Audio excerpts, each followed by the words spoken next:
Fresh grilled fish. Come on, get it while it's hot. Smells wonderful, doesn't it? That smells incredible. Best in the market. Have some. Yes, please. It looks perfect. Here you go. Here you go, dear. Thank you. Got something for you? Ah, thank you. My son, it's you. No, I'm not your son. Please look at the picture. I don't know you. Leave!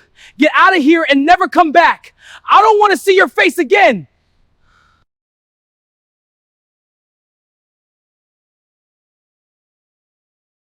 In the small, dusty neighborhood of Ajagunla, where the scent of roasted plantain mixed with the smoke of firewood filled the evening air, lived a woman named Mama Sade. Life had not been kind to her. Her husband died when her son, Kunle, was barely 5 years old. From that day forward, she became mother, father, provider, and protector, all wrapped into one fragile but determined soul.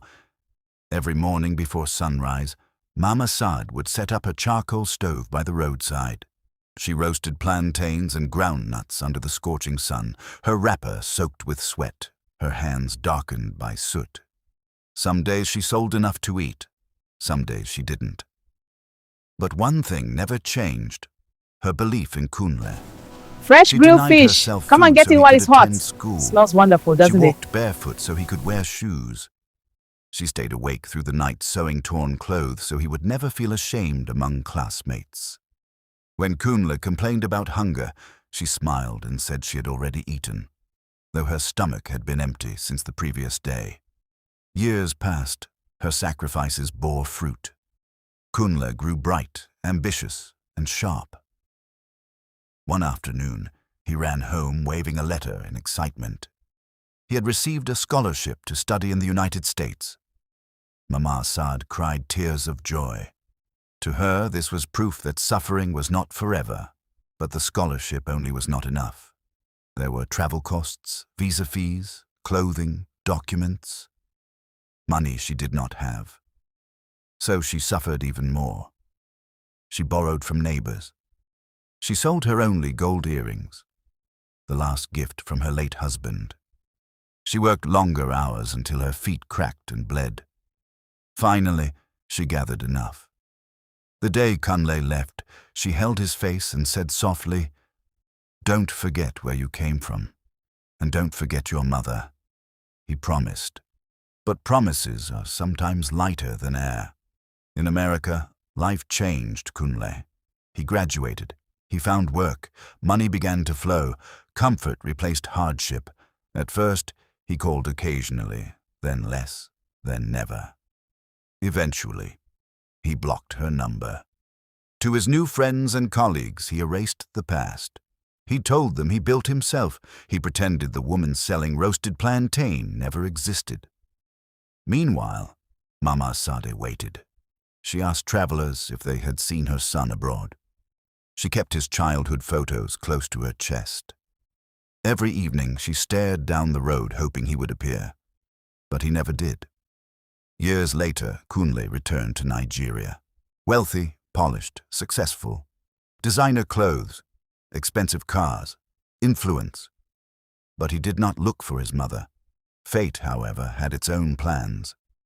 He met a kind-hearted woman named Ada. Intelligent and compassionate, Ada helped him secure a major contract that boosted his status even further. Love blossomed between them, what Kunle didn't know. Ada regularly spent time with an elderly roasted plantain seller in her neighborhood. She often helped the woman, bought her food, and listened to her stories. That woman was Mama Sade. Ada knew about her missing son, the one she searched for every day. She never imagined it was Kunle. One afternoon, Ada needed someone trustworthy to work in Kunle's household. Mama Sade needed money for hospital treatment and medication. Desperate, she accepted the job offer. When she arrived at the mansion gate, time froze. Kunle stepped into the living room, and their eyes met. My son, it's you. No, I'm not your son.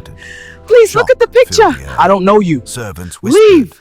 Get out of here and never come back! Confused. I don't want to see your Mama face Sade again! trembled. Joy, pain, disbelief all colliding. My son? Kunle stood speechless, guilt tightening his throat. Ada looked from one to the other. Her voice was calm but firm. Is this true? This woman you abandoned is your mother? Silence answered first, then came the truth. Heavy, unavoidable, and shameful. The question that could not be escaped. Ida's eyes filled with disappointment. She turned to Kunle. A man who forgets the woman who suffered for him. What kind of husband will he be? Kunle had no answer.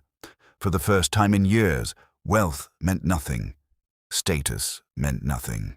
Only the weight of his choices remained.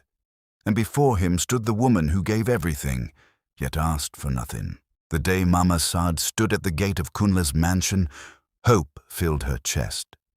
Maybe, just maybe, her son would finally embrace her. But what happened next shattered her heart beyond repair. The rejection.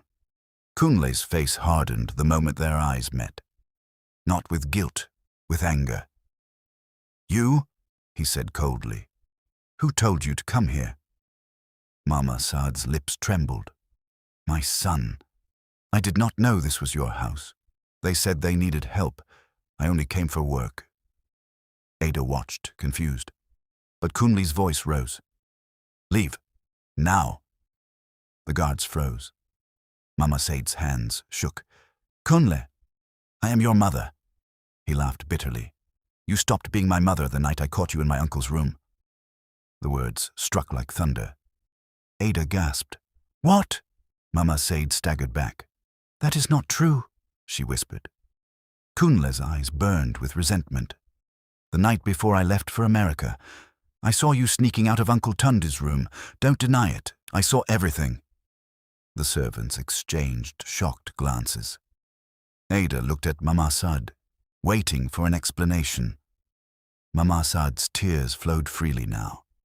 You followed me, she asked quietly. Kunle's jaw tightened. Yes, I saw you disgrace my father's memory, and you expect me to honor you. Mama Saad closed her eyes. So that was it. He never knew. The truth, he never heard. That night, years ago, Uncle Tunde had called her secretly. He had threatened her. If you don't come to my room tonight, I will tell the scholarship board you falsified documents. Your son will never travel. Mama Saad had begged. She had cried, but she went, not for shame, not for pleasure, but for her son's future. And when Kunle followed her that night, she knew. She knew he misunderstood, but she kept silent, because if she explained, it would destroy his relationship with his only living uncle. And she feared Uncle Tunde would still sabotage his travel. So she carried the shame, alone. Back in the present, Kunle pointed toward the gate. You disgust me. Leave my house.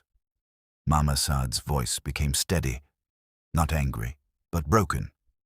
I carried you for 9 months. I starved so you could eat. I sold everything so you could fly, and today you call me a disgrace. Kunle turned away. Leave.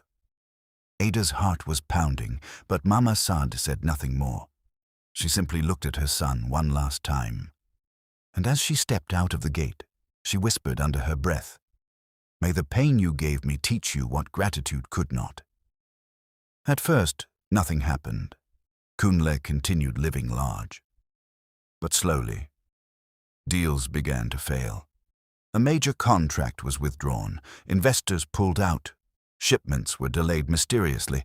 His most trusted manager betrayed him. Within months, millions were gone. Ada watched it unfold. She noticed something else. Every failure began after the day he chased his mother away. One night, as Kunle sat in darkness staring at unpaid bills, Ada spoke. Tell me the truth about that night. He sighed deeply. And for the first time, he told her everything. How he followed his mother, how he saw her leaving his uncle's room, how he felt betrayed. Ada listened carefully. Then she asked one question that shook him. Did you ever ask her why? Silence. Number. He never did. Determined to know the truth, Ada went back to the old neighborhood.